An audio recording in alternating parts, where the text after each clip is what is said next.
Tuan-tuan dan puan-puan, keselamatan anda adalah keutamaan kami di Malaysia Airlines. Sila berikan sepenuh perhatian ketika kami menerangkan tata cara keselamatan bagi pesawat ini kerana ia mungkin berbeza dengan yang lain. Letakkan bagasi di penyimpanan di atas atau di bawah tempat duduk di hadapan anda. Pastikan tiada sebarang halangan di lorong bersebelahan dan di pintu kecemasan.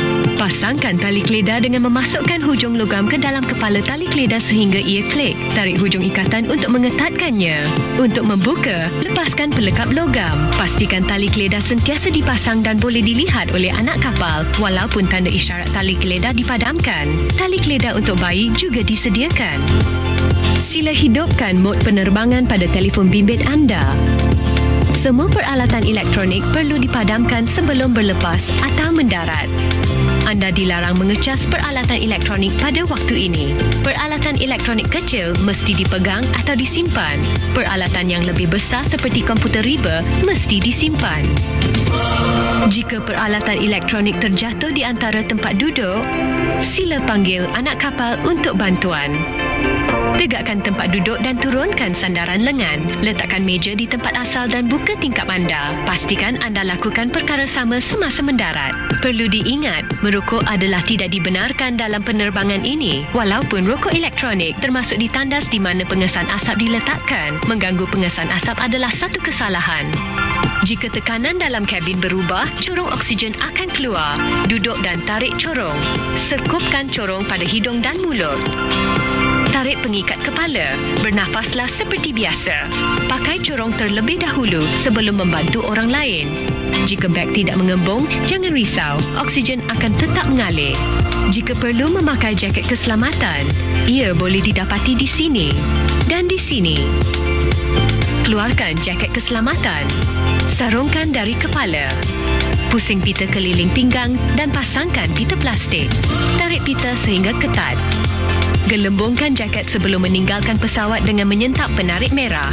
Tiup corong untuk menambahkan angin dan tiup whistle untuk menarik perhatian. Lampu akan menyala apabila terendam di dalam air. Pakai jaket terlebih dahulu sebelum membantu orang lain. Jaket keselamatan untuk bayi ada disediakan.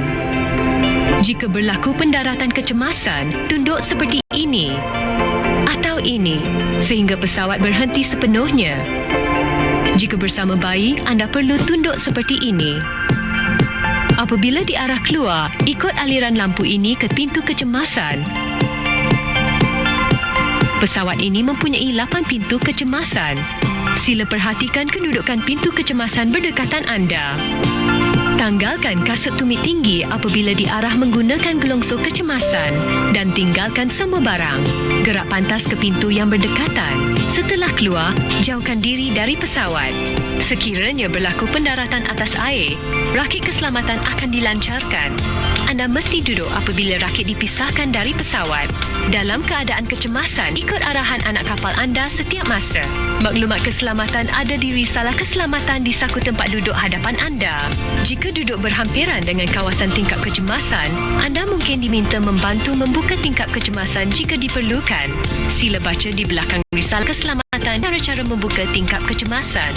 Jika anda tidak mampu melakukannya, beritahu kami dan kami akan mencarikan anda tempat duduk lain. Sila luangkan waktu untuk membacanya dengan teliti sementara anak-anak kapal menjalankan pemeriksaan kabin. Nikmatilah penerbangan kami.